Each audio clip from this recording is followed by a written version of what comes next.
अहिले त 1000 रुपियाँ कमाउनलाई नि धाउँदा पर्छ अब मान्छे पाइँदैन मान्छे पहिला होइन मान्छेले सिटी खोजेर हिँड्थ्यो अहिले हामी त मान्छे खोजेर हिँड्नुपर्छ दाजु नमस्ते नमस्ते यो बाटो बन्दैछ ठुलो बन्दैछ तपाईँ यहीँनेरि सवारी चालक हुनुहुन्छ हजुर हजुर कस्तो लागिरहेछ यो के भन्नुहुन्छ यो विषय अहिले तत्कालको लागि त एकदम राम्रो बन्दैछ बाटो होइन एकदम राम्रो हुँदैछ राम्रो बन्दैछ हाम्रो लागि सबैको लागि राम्रो अहिले चाहिँ यो बाटो धेरै खराब थियो यस्तो खराब थियो भने जो गाडी कति बिग्रिन्थ्यो हाम्रो यो अटो बिग्रिन्थ्यो गाडी बल बेरिङ कप जान्थ्यो सबै जान्थ्यो अहिले चाहिँ जोस राम्रो हुँदैछ यो वीरता मोडको एरिया छ नि यो वीरता मोडको एरिया अहिलेसम्म एकदम राम्रो अलिक हुँदै जाँदैछ अब बन्दै जाँदैछ किनभने अब चाहिँ सचेतमा आएछ अब जनताहरूले अलिक काम गरेन भने काम त काम गर्नुपर्छ काम नगरे हुँदैन नि काम गरेन भने अर्को चुनावमा भोट पाइँदैन भोट त अब कसरी पाइन्छ पाइँदैन नि जुनसुकै यता आओस् न काम देखाउनु पर्यो काम गर्नु पर्यो जनताको छोराछोरीले राम्रो बाटो हिँड्न पाओस् न एउटा सुविधा पाओस् न यो नेपालमा हाम्रो नेपालमा नि यो हाम्रो जस्तो कि अब गरिबको अथवा छोराछोरी पढ्न अथवा केही एउटा साधन राम्रो आओस् राम्रो गरोस् यो वर्षमा राम्रो हुँदै जाओस् क्या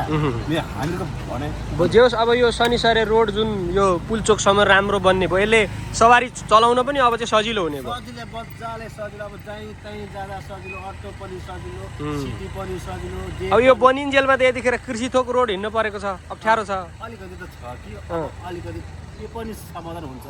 यो पनि राम्रो बन्दै जान्छ तर यो जनताको आवाजले जनताले आवाज उठाएको हो नि त नत्र कहाँ सक्थ्यो यो बाटोघाटो बनाउन हामीले बन्द गरेर यो पहिला यो बाटो बन्द गरेर अनि गाडी चक्का जाम गरेर अनि यो आवाज उठाएर अनि यो बाटो बनाउनु पर्यो भनेर हामीले भनेको हामीहरू नै भनेको यो बाटो अनि बल्ल बल्ल बल्ल बल्ल यो नेताहरूले यो यस्तो बल्ल बल्ल बनायो क्या हजुर हजुर अनि अहिले के छ सर वीरता मोडको तपाईँ सवारी चालक हुनुहुन्छ सफारीको अवस्था के छ अहिले सवारीको अवस्था के छ भने चाहिँ यो अलिक धेरै भयो क्या सवारी चालक अटो चालक धेरै भयो हुनाले अब अलिकति कम कमाइ अलिक कम्ती नै छ